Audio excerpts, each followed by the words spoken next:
안녕하세요. 책 읽는 쭈TV입니다. 오늘 소개할 책은 옷이 나는 재밌게 살기로 했다입니다. 지은이는 이서원, 편행굿은 나무사이 출판사입니다.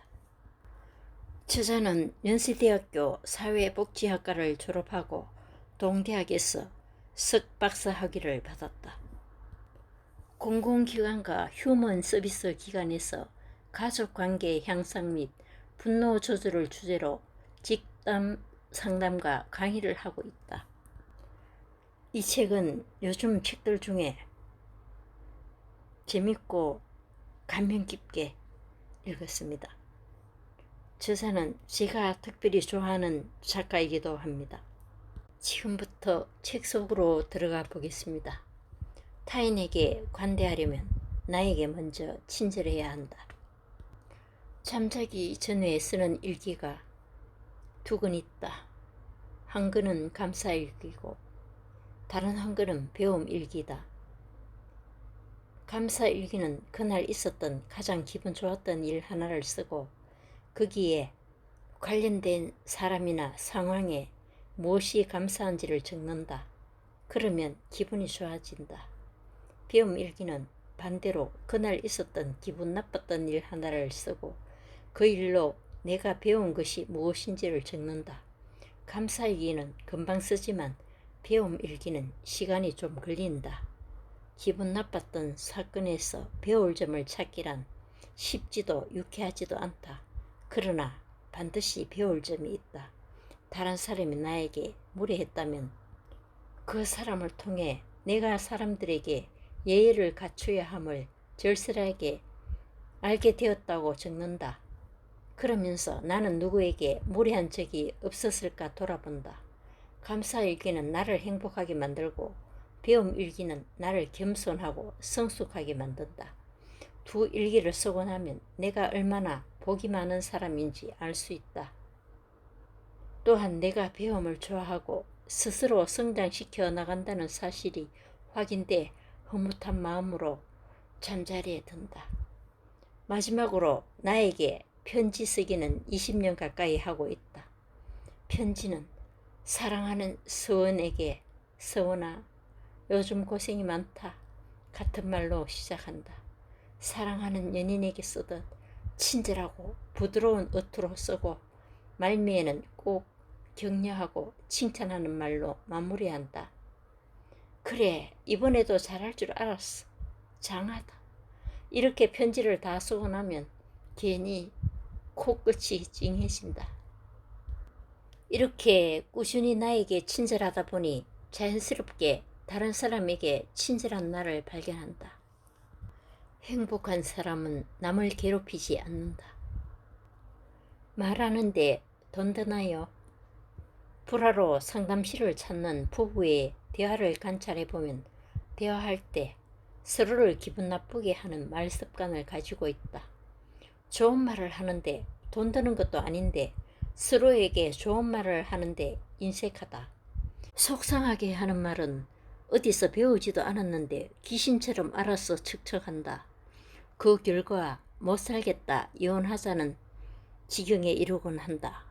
내가 평생 말에 대해 연구하고 책도 쓰고 강연까지 하면서 살게 된 것은 어느 스님의 말 한마디 덕분이었다. 35세 박사 논문을 마무리하기 위해 경기도의 어느 작은 암자에 머물렀다.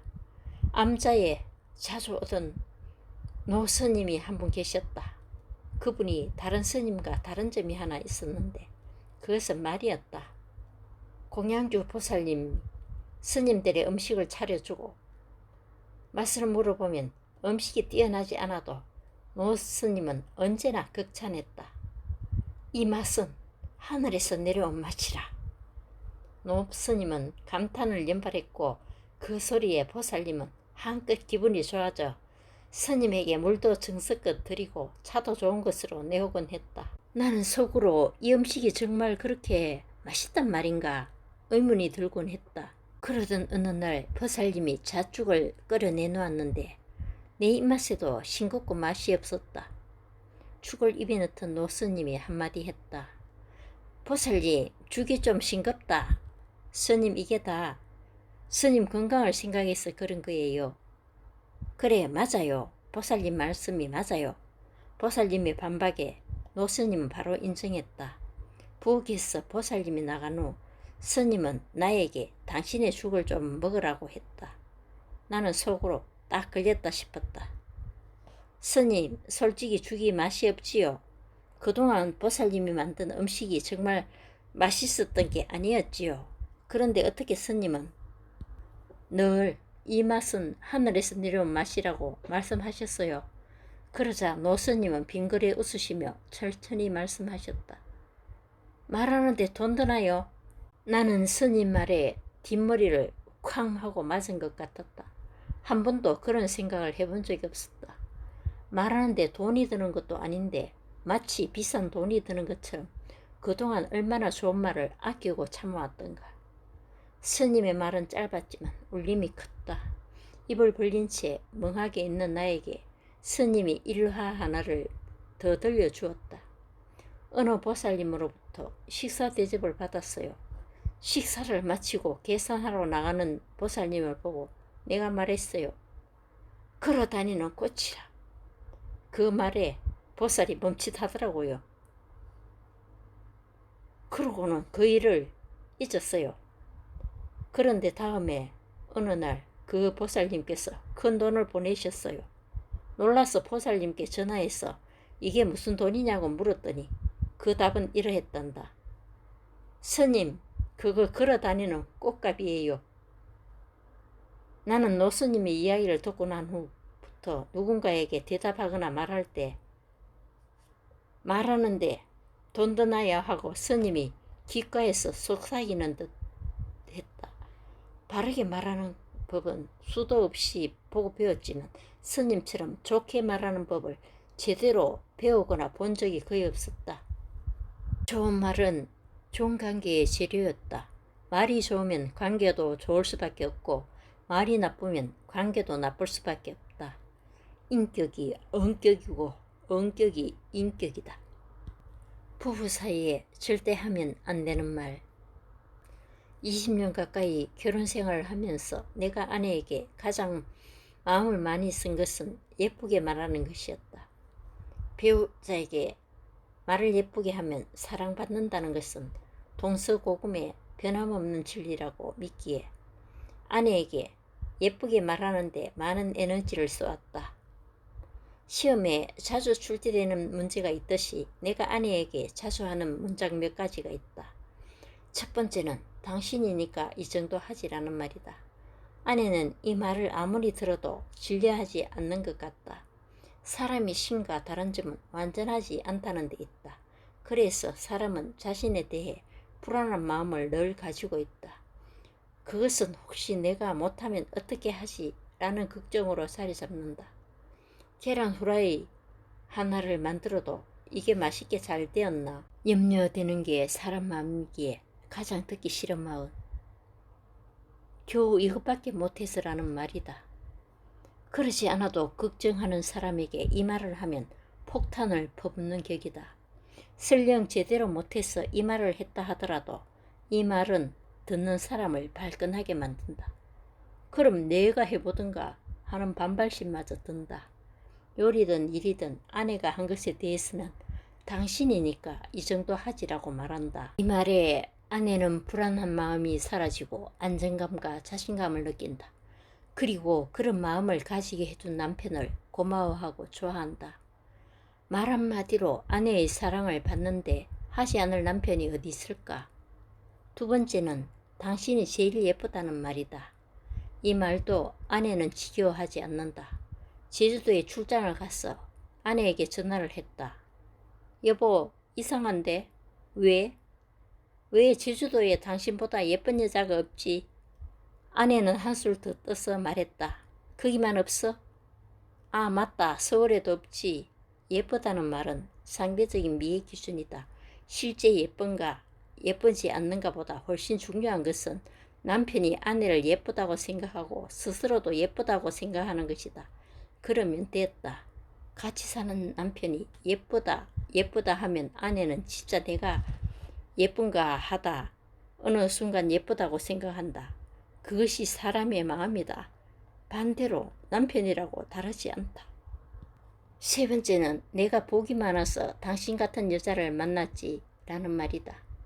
돌아가신 장모님이 나에게 몇 번이나 하셨던 이야기는 이서방이 착하게 살았으니까 우리 딸을 만난 거야 라는 말씀이었다. 이제 유언이 된 장모님 이야기를 떠올릴 때마다 정말 내가 악하게 살았으면 이렇게 좋은 사람을 아내로 만났을까 하는 생각이 질러든다. 결혼하기 전부터 복덩이를 줄인 말, 복디라고 아내를 부른 나는 결혼 후에는 시간이 날 때마다 아내가 조금이라도 나를 위해 무언가를 해줄 때마다 내 복이 많아서 당신을 만났다는 이야기를 잊지 않고 했다. 이 세 문장을 아내에게 자주 하니 어지간한 갈등은 눈 녹듯이 사라졌다. 평소 열심히 좋은 말로 나를 기분 좋게 해줬으니 내 허물을 용서하노라 하는 아내의 말이 들리는 것만 같다. 한 번은 친척 누나로부터 연락이 왔다. 남편이 다 잘하는데 가끔 말을 가슴 아프게 할 때가 있다며 내가 아내에게 말을 잘하니 우리 남편도 너처럼 말 예쁘게 하라고 상담해 줄 수 없겠냐는 것이었다. 이 사실을 아내에게 자랑했다. 여보, 다 잘하는데 말을 못되게 하는 남편을 상담해 달라고 하시네. 내가 말을 예쁘게 잘하긴 하지. 내가 친척 누나께 먼저 전화할까? 왜? 다 잘하는데 말만 못하는 남편과 다 못하는데 말만 잘하는 남편을 바꾸실래요? 라고 물어보려고 나는 얼굴이 빨개져서 물었다. 바꿀 거야. 아내는 비시시 웃으며 말했다. 아니, 난 그래도 말 잘하는 당신이 더 좋아. 휴. 놀란 가슴을 쓸어내렸다. 그리고 기분이 좋아졌다. 아내의 말이 5월의 날락 향처럼 향기로웠다. 어떤 선택을 해도 결국은 51대 49. 별 차이 없어요. 몇 달간 유명한 선생님에게서 명리학을 배웠다. 상담하면서 명리학을 배워 접목하면 나만의 개성 있는 상담을 할 수 있을 것 같은 얄팍한 생각에 시간을 냈다. 결과는 참패였다. 한자로 가득한 내용을 복습하지 않았더니 무슨 말인지 알아듣지 못하는 시간이 쌓여 결국 배우기를 포기했다. 운명의 이치인 명리는 제대로 배우지 못했지만 분명히 깨달은 삶의 이치 두 가지가 있었다. 이 두 가지는 이후 내 삶의 나침반이 되었다. 첫 번째는 별 차이가 없다는 가르침이었다. 이것을 택하나 저것을 택하나 별 차이가 없다.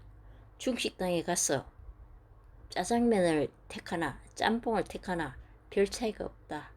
그런데도 우리는 죽느냐 사느냐 문제처럼 심각하게 짜장면을 먹을까 짬뽕을 먹을까를 고민한다. 뭘 먹어도 비슷하고 선택한 후에는 만족감 못지않게 아쉬움이 남는다. 삶도 짜장면이나 짬뽕이냐 망설이듯 선택해야 하는 일의 연속이다. 오죽하면 프랑스 철학자 샤르트르는 인생은 삶과 죽음 사이의 선택일 뿐이라고 말했을까. 그러다 보니 선택할 때 고민하고 망설인다. 결혼할까 말까, 공부를 계속할까, 그만둘까. 작고 사소한 선택에서부터 배우자의 선택, 진로의 선택처럼 큰 선택에 이르기까지 우리는 고민한다. 그런데 명리학 선생님은 무엇을 선택해도 비율로 말하면 6대 4, 심하게 말하면 51대 49의 차이밖에 나지 않는다고 한다. 결혼해서 못 사는 사람은 혼자 살았어도 못 살 거다. 진학에서 공부를 잘하는 사람은 취직에서 일을 했어도 잘했을 거다. 사람은 쉽게 변하지 않기 때문에 무엇을 선택해도 그리 큰 차이가 나지 않는다. 나는 산사에 5년간 살면서 스님이 되려고 했는데 그때 스님이 되었어도 자식을 낳지 않았거나 혹은 하나가 아닌 둘을 낳았어도 내 삶과 희노애락에 있어서 별 차이가 없었을 것이다. 이 이치가 맞느냐 틀리냐를 떠나 내 삶을 즐겁게 살아가는데 큰 나침반이 되었다. 무엇을 해도 별 차이가 없다면 내가 좋아하는 것을 선택하면 된다. 선택이 아주 쉬워졌다. 배우 짐 캐리의 아버지는 회계사였다. 아버지의 어린 시절 꿈은 배우였는데 부모와 주위 어른들의 반대에 회계사가 됐다.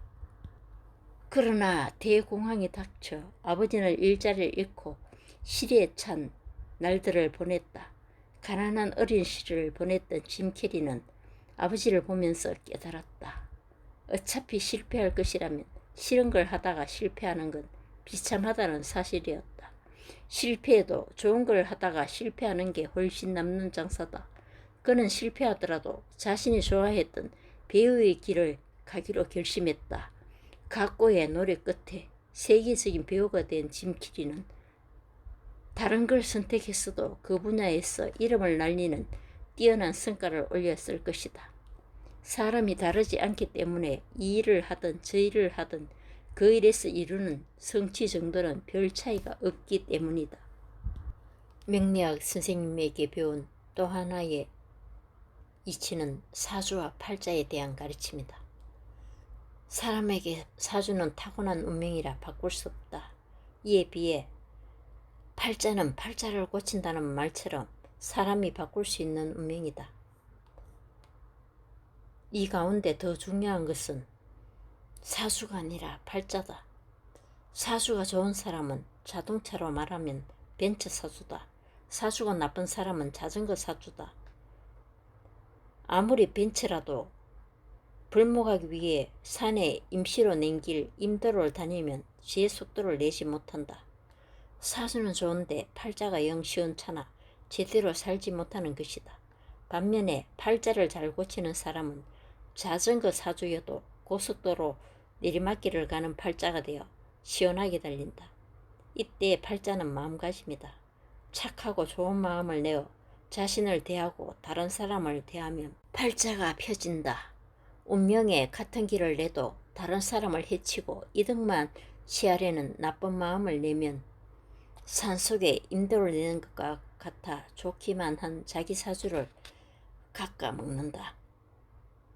반대로 다른 사람에게 웃음을 주고 나에게도 즐거움을 주는 좋은 마음을 내면 고속도로를 내는 것 같아 나쁜 자기 사주도 세대치가 되도록 살려준다. 명리학 선생님이 가르쳐준 두 가지 이치를 합하면 뭘 택해도 별 차이가 없지만 어떤 마음으로 선택하느냐가 운명을 가르는 결정적인 차이를 가져온다는 말이다. 나는 이 두 가지를 일상에 적용하는 삶을 살고자 마음을 쓰고 있다. 선택할 때는 가볍게 한다. 무엇을 선택하느냐에 고민하는 시간을 줄이고 어떤 마음으로 선택할지 생각하는 시간을 길게 가진다. 나의 선택으로 나도 웃고 남도 웃는가? 아니면 나는 웃지만 남은 우는가를 생각한다. 나도 웃고 남도 웃는 선택이라면 마음에 드는 것으로 미련 없이 선택한다. 그리고 결과는 담담하게 받아들인다. 다른 걸 선택해도 별 차이가 없었을 것이라 믿기 때문이다. 책의 내용이 정말 좋았습니다. 상황에 따라 상대를 위해서 바른 말을 해야 할 때도 있지만 말하는데 돈이 드는 것이 아니니 상대를 기분 좋게 하는 말을 해야겠다는 생각입니다. 감사합니다.